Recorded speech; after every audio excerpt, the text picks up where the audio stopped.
This is Uranium Island, a secluded island once known for its lush greenery. But now Uranium Island is known for something else, something much darker, something straight out of a nightmare.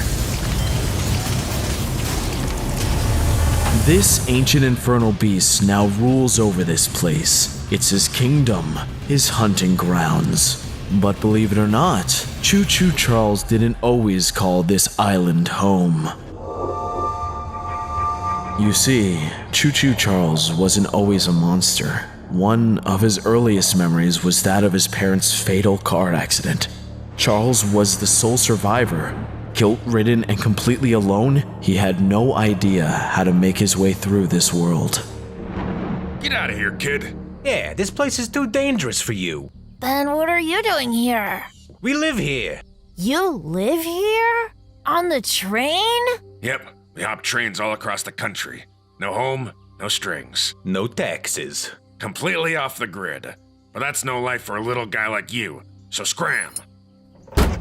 Charles thought about what the punks had said. Living in a train car and riding across the country didn't sound half bad. After all, everything around him reminded him of his parents. It was unbearable. So he decided he would start a new life on the rails.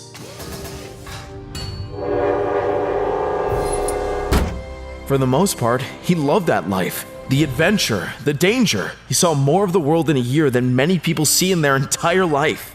It was terribly lonely. He had no one to share his adventures with. The spiders inside the train cars became his family, and he became increasingly attached to them. Looks like someone's sitting in our car, boys. But I've been living here for the last year. It's the only home I have. I don't see how that's my problem. Now, look, I don't want any trouble. Listen here, pal. We can do this the easy way or the hard way. So if you'll excuse me, I think this car might be under new ownership. Hey, get away from that kid or I'll tie you to the tracks myself and run you right over. Jeez, old man, we were just kidding. Now, I don't want to see any of your ugly mugs around here again. You hear me? Let's get out of here. Trains are lame anyway. So you're the kid who's been hopping my train. I've heard about you, but I've never seen you for myself.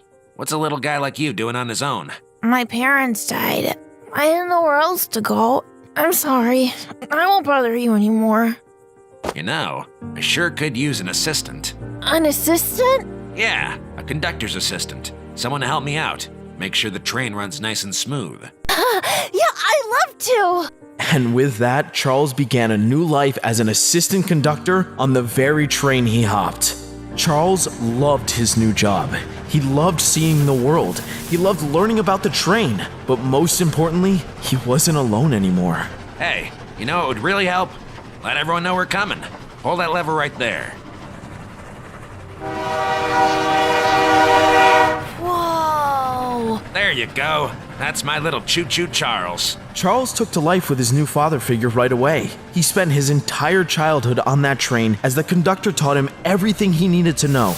After many years, the time came for a new conductor. Charles' adoptive father had grown old and tired. He knew it was time to pass on the hat, and he knew the perfect person for it. Despite everything, all the trauma and despair, it seemed as if Charles was going to be able to live a happy and fulfilling life. Then, a dark day came.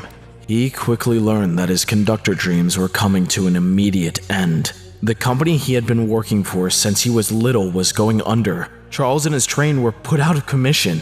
He was inconsolable, desperate. Life on the train was all he ever knew. What could he do now?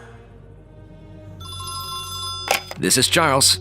Hello, Charles. My name is Warren. Do you have a moment to talk? I have a proposition for you.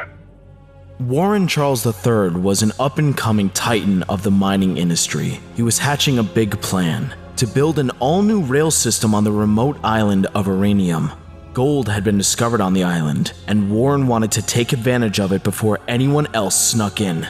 The details were fuzzy, and the contract was shady, but Charles would do anything to reclaim his old life on the rails. But Charles made a somewhat surprising discovery. Someone had already tried to build a railway before they even got here. When he asked Warren about it, Warren claimed contract disputes, sudden illness, and the like as an excuse for the former project lead's leaving. But Charles remained suspicious.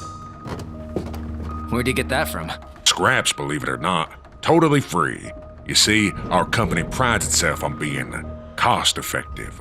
But if you cut corners on cost, the materials won't be as... Oh, I'm sorry. Are you an accountant? Well, no, but... Then I'd keep my mouth shut and ride my little choo-choo train if I were you. The big day came at last, the maiden voyage. But Charles had his worries. He knew that the poorly constructed railways Warren had commissioned could put everyone in danger. So, he decided to take on the risks himself.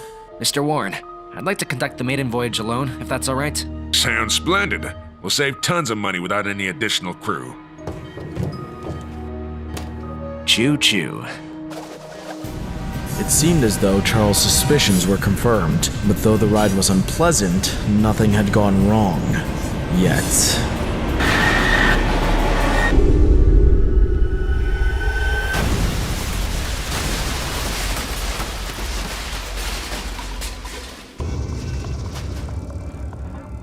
I knew it! That Warren Charles is going to pay! No! Charles crept through the mines in search of any way out. The mine twisted and turned, but no matter what tunnel he went down, he was searching in vain. There was no way out. He was terrified, but what he saw next was worse than he ever could have imagined. You see, Charles was not the first member of the Warren Charles Mining Company to operate a train here on Uranium Island. Far from it. Hello? Yeah! Charles was right. The cut corners doomed each train to fail and fall to its demise. Conductor after conductor got trapped in the mines and left for dead by Warren. Charles dug through the cars and took what little supplies he could find to survive, but he knew it wouldn't last him long. Hours passed, then a day, then another. Charles knew that he was stranded for good and that he wouldn't survive much longer. Then, as he took a path he hadn't gone down before, he made another discovery. Charles snatched it up with glee, a potential food source. Charles ate whatever was inside that egg, which proved to be a terrible idea. The spider offspring within the egg entered Charles' body and took him over, making him its host. For its exoskeleton, the train provided a perfect layer of protection. And that resulted in the monster we know as Choo-Choo Charles, determined to get revenge on the people who left him for dead. Unfortunately, Charles' strength was not enough for him to break free, so he decided he must wait. Years passed before Warren Charles Mining Company created a functional train system, and when they finally did, miners were sent down into the canyon to get to work.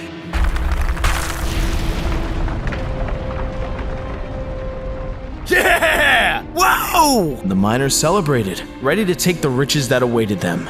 But then they heard a mysterious noise.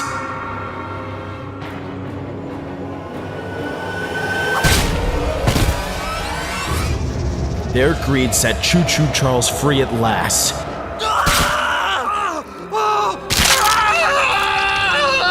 Only one man made it out alive. He ran to the village and told everyone of the horrors he'd witnessed.